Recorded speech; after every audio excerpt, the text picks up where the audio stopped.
Assalamualaikum warahmatullahi wabarakatuh. Bismillahirrahmanirrahim. Alhamdulillahi rabbil alamin. Wabihi nasta'inu ala umurid dunya waddin. Wassalatu wassalamu ala asrafil anbiya wal mursalin. Sayyidina wa maulana Muhammadin. Wa ala alihi wa sahbihi wa man ihtada bihadihi ila yaumiddin, amma ba'd. Jamaah Al-Fatih yang dirahmati oleh Allah, hari ini kita berjumpa kembali dalam keadaan sehat walafiat. Itu semua karena kemurahan Allah, karena kasih sayang Allah kepada kita yang tidak pernah ada hentinya, sehingga kita dipertemukan dalam keadaan sehat walafiat tanpa halangan suatu apapun. Oleh karena itu, mari kita ikrarkan rasa syukur kita dengan membaca kalimatut tahmid, alhamdulillahirabbil alamin. Shalawat dan salam semoga tercurah keharibaan Nabi Muhammad sallallahu alaihi wasallam, Nabi yang kita yakini mempunyai syafaatul uzma yang kita nantikan, Nabi dini wa dunya wal akhirah. Sahabat Al-Fatih channel yang dirahmati oleh Allah, pada kesempatan yang indah ini izinkan kami untuk menyampaikan satu hadis yang ketika dulu kami terima masih dalam keadaan remaja.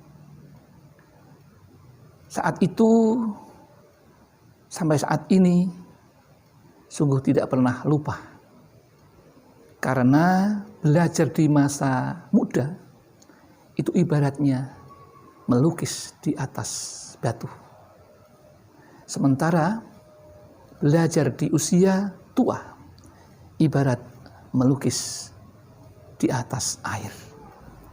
Kata Nasidaria, belajar di waktu remaja bagai melukis di atas batu. Ketika remaja bersama-sama menunaikan ibadah agama. Demikian penggalan syair dari Nasidaria yang mengatakan bahwa belajar di waktu muda itu ibarat orang melukis di atas batu, tidak akan pernah hilang. Nah, masih ingat dalam bayangan kami satu hadis yang disampaikan oleh guru saya dan juga kakak saya sekaligus, yang berbunyi, ufkuru fi kulli syai' wala tafakkaru fi dzatillah. Kita itu diminta, disuruh untuk berpikir tentang segala sesuatu yang kita temui di dunia ini. Tapi diingatkan, wala tafakkaru, dan janganlah berpikir fi dzatillah.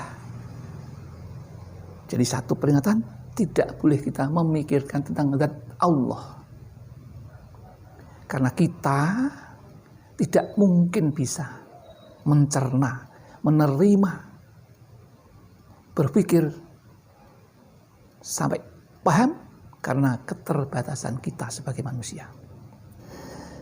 Ada pepatah dalam bahasa Inggris yang berbunyi begini, education is not learning to fact, but the training of the mind to think.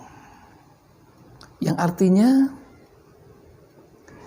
pendidikan itu tidak hanya mempelajari fakta-fakta, tetapi melatih pikiran untuk berpikir.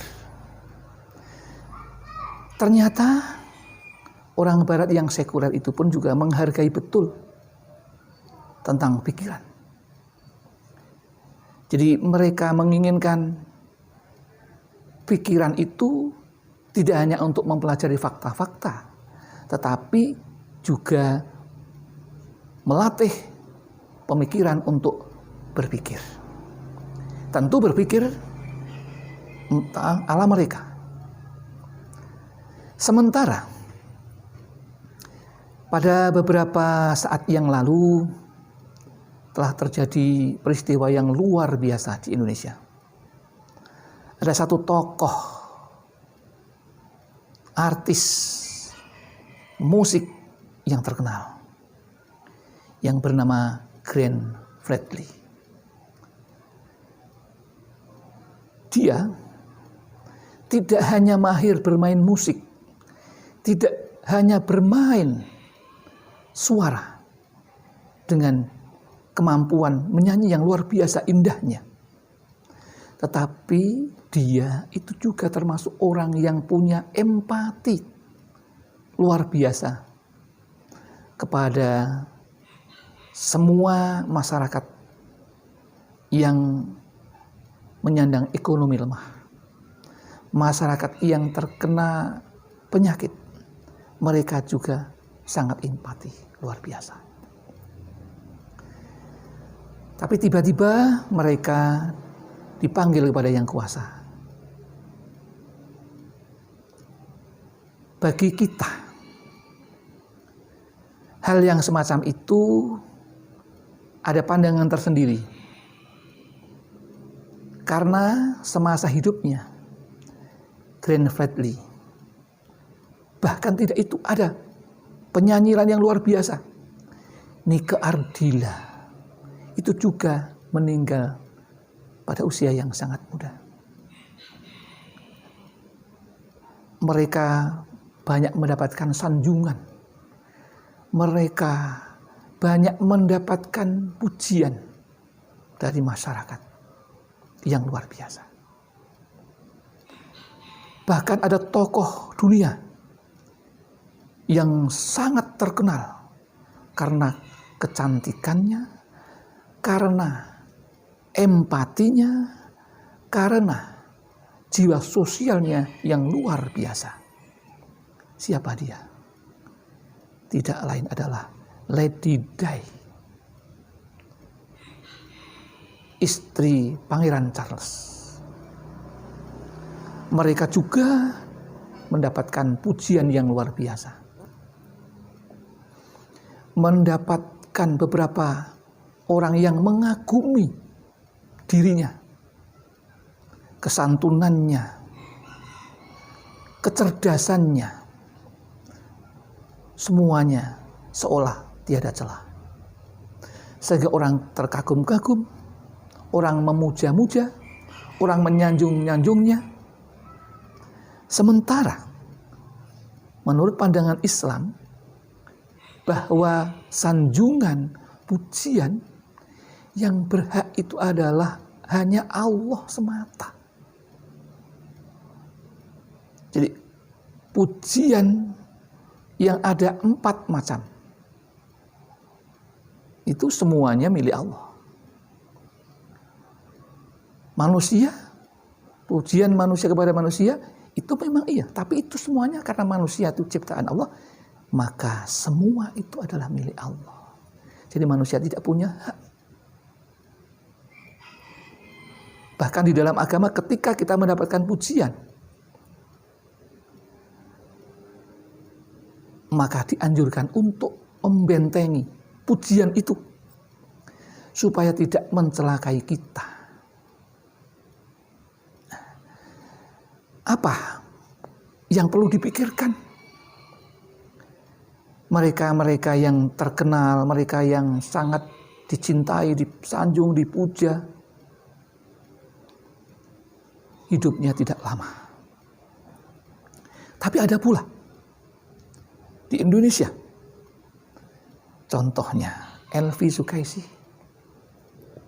Rhoma Irama, Mansur S, Ahmad Albar. Mereka adalah nama-nama beken, nama-nama yang sampai saat ini masih sehat walafiat. Ada apa? seperti dua kelompok artis ini ibarat kutub utara dan kutub selatan. Padahal sama-sama baiknya, sama-sama pintarnya, sama-sama mempunyai bakat alam yang luar biasa. Semuanya disayang oleh masyarakat Indonesia. Yang satu mendapatkan perlakuan dari Allah, usia yang panjang, kesehatan yang baik. Ini tentu ada rahasianya. Menurut Islam, ketika orang yang mendapatkan sanjungan yang berawal dari pandangan mata, dari pandangan mata masuk ke dalam hati dan pikiran orang yang memandang itu, sehingga timbul rasa kagum, timbul rasa sayang yang luar biasa. Padahal yang punya hak tentang puji dan pujian itu adalah Allah Subhanahu wa ta'ala. Manusia tidak punya hak seperti itu. Itu pandangan menurut kajian Islam. Terus bagaimana kita menyikapi hal yang semacam itu? Menurut pandangan Islam, hal-hal yang menyebabkan orang menjadi sakit itu bisa karena pandangan mata. Pandangan mata hasud yang diikuti oleh hati yang hasud atau hati yang iri dengki, maka ketika memandang itu akan menjadi penyakit yang namanya penyakit ain. Apa itu penyakit ain? Penyakit yang tidak pernah disadari oleh para artis-artis yang mendapatkan pujian. Maka sebaiknya ketika kita dipuji, maka ucapkanlah kalimat-kalimat doa, Masya Allah. Itu la haula wa la quwata illa billah. Jadi ketika kita dipuji, kita disanjung, sebagai penolaknya Allah sudah memberikan caranya. Dan ini diajarkan oleh Nabi. Jadi kalau kita disanjung, kita dipuji, maka kita perlu mengucapkan itu untuk menetralisir aura negatif dari pujian itu. Padahal pada umumnya orang itu senang dipuja, siapapun. Tapi bagi orang yang berilmu dan mengetahui bahwa pujian itu hanya milik Allah, yang berhak hanya Allah, maka orang-orang yang bisa aman dari penyakit ain biasanya mengembalikan pujian itu kepada Allah yang punya, seraya berdoa seperti yang tadi kami sampaikan. Masya Allah, la haula wa la quwata illa billah. Itu ketika ada sanjungan. Apakah benar penyakit ain itu ada? Nabi Muhammad mengatakan al-ainu hakun. Yang namanya penyakit ain itu benar adanya. Hak, benar adanya. Apa itu penyakit ain itu? Penyakit ain itu berasal dari kata ana ya'inu, yang berarti segala sesuatu yang terkena dari mata. Entah pandangan mata itu diikuti dengan rasa hasud atau iri dan dengki, ataukah diiringi rasa kagum kepada yang dilihatnya. Semuanya akan berpengaruh negatif bagi yang disanjung. Dan itu pernah terjadi ketika zaman Rasulullah. Ada seorang sahabat yang namanya Sahal bin Hunayf. Dia orangnya ganteng. Dia kulitnya halus, baik sekali. Melebihi kebaikan kulit seorang gadis. Nah, ada yang memberikan sanjungan. Namanya Amir bin As. Memberikan sanjungan. Kalau bahasa sekarang terjemahannya, kulitmu sangat indah melebihi indahnya kulit seorang gadis. Seketika itu Suhail sakit. Kemudian disampaikan kepada Nabi bahwa Suhail sakit. Maka Nabi mengatakan, siapa yang memberikan sanjungan atau pujian? Amir bin As. Nah, maka dipanggillah Amir bin As itu untuk membasuh mukanya dengan cara berwudu. Setelah berwudu, kemudian air wudunya itu dipakai oleh Nabi untuk mengusap seluruh tubuh dari Sahal tadi.